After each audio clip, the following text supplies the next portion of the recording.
овој период младите луѓе обично стануваат повеќе свесни за сопствените чувства, а и за чувствата на другите.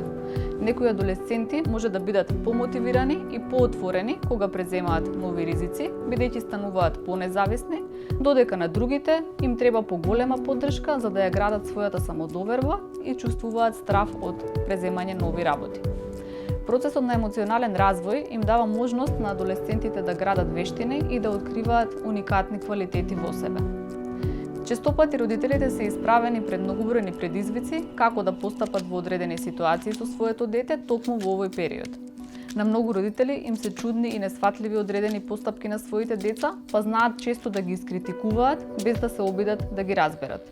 Затоа, еден од најважните приоди е обидот на родителот да го разбере однесувањето на своето дете.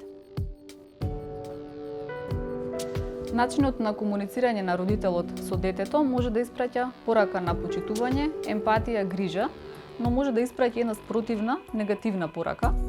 Позитивната комуникација со детето ќе биде препознаена ако предизвикува желба и мотив да соработува со родителот, заснована е врз љубов и заемно почитување, а не врз дистанца, контрола, страф и доминација. Таквата комуникација вродува со плод, односно со соработка на родителот со своето дете.